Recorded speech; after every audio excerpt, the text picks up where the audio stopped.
안녕하세요, 트래블튜브. 오늘은 한국 수출 규제로 정신없는 동안 일본이 벌이는 깜짝 놀랄 일들이라는 주제로 얘기해보겠습니다. 한국은 현재 일본의 수출 규제 단행 및 앞으로 벌어질지 모르는 화이트리스트 제외 등으로 대상 기업들은 초비상인 상태로 매일매일 대책을 세우기에 분주합니다.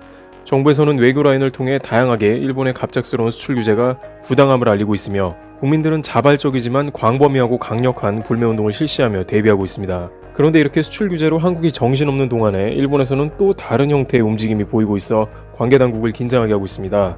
바로 그것은 최근에 있었던 독도와 관련된 일인데 이 움직임이 매우 심상치가 않다는 것입니다.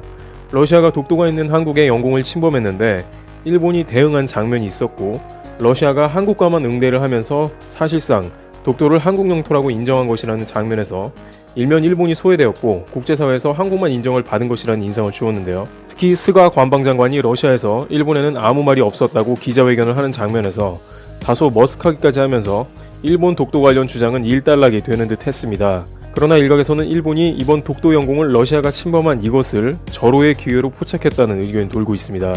왜냐하면 일본은 끊임없이 독도가 국제사회에서 그 이름이 오르내리는 분쟁 지역임을 강조하기 원하기 때문인데요. 실제 외신에서 이번 독도 문제를 다룰 때 첫날에는 독도로만 방송이 나갔다가 다음날엔 독도와 다케시마를 병행하며 갑자기 고치기도 했습니다. 이것은 일본이 국제 여론전에 힘을 쏟고 있다는 이야기인데요. BBC의 로라 비커도 한국이 점유하고 있고 일본이 영유권을 주장하는 섬이라고 독도에 대한 중립적인 표현을 트위터에 올렸습니다. 이에 비정상회담에 출연해 현재 한국으로 귀화한 일리아는 트위터에 점유하는 게 아니라 한국의 영토라고 항의하기도 했습니다. 이와 같이 해외에서는 자꾸 독도를 중립적 분쟁 지역이라고 보는 일본의 여론전이 이번 러시아 영공 침공을 통해 본격적으로 전개되고 있다는 징후가 포착되고 있습니다. CNN은 작은 섬이라고 표현을 하면서 한일 간의 중요한 사안으로 떠올랐다는 취지의 기사를 올리기도 했습니다.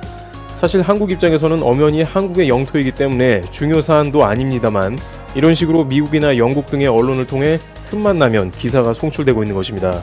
그런데 이 사건 이후 일본 국회의원이 실시한 설문조사는 단순히 일본이 여론전만 생각하고 있는 게 아닐 것이라는 생각을 갖게 하는데요. 마루야마 호다카 의원은 일본명 다케시마를 전쟁으로 찾는 것을 반대하냐는 설문조사를 진행한 것입니다. 이 국회의원은 최근 쿠릴 열도에 방문해 전쟁에서 쿠릴 열도를 되찾자는 이야기를 해 러시아를 크게 자극하기도 했습니다. 관계자들은 그러나 이러한 일본의 움직임은 한국에는 좀 더 거세고 실질적인 위협으로 나타날 수 있다고 지적합니다. 이 국회의원도 아베 내각의 극우 색깔이고 실제 아베 총리는 이번 참의원 선거 이후에 개헌을 목표로 전쟁 가능한 국가를 만드는 데 힘을 쏟을 것으로 전해집니다. 과반 확보는 실패했지만 현재 야당을 상대로 개헌 세력을 포섭할 것으로 전망되기 때문에 안심할 수 없습니다. 따라서 개헌 이후 일본이 현재 중국이 일본의 센카쿠 열도를 위협하듯이 나중에 얼마든지 일본의 순시선이나 전함 등을 이끌고 독도 근처에 출몰할 수 있다는 가능성이 제기되고 있는 것입니다. 예전부터 독도 문제는 반드시 일본이 한국에 이번 수출 규제와 같이 갑자기 거센 행동을 취하면서 엄청난 외교 문제를 일으킬 수 있는 위험 요소라고 얘기되어 왔습니다. 또한 일각에서는 일본의 평화헌법 개헌이 이뤄진다면 그 이후에는 반드시 자위대 동향 및 내부의 움직임을 면밀하게 주시해야 한다는 의견을 제기하기도 했습니다. 러시아나 중국과는 다르게 한국은 일본이 마음 놓고 이번 수출 규제처럼 강공으로 나올 가능성이 매우 크기 때문입니다. 트래블튜브에서 마치겠습니다. 감사합니다.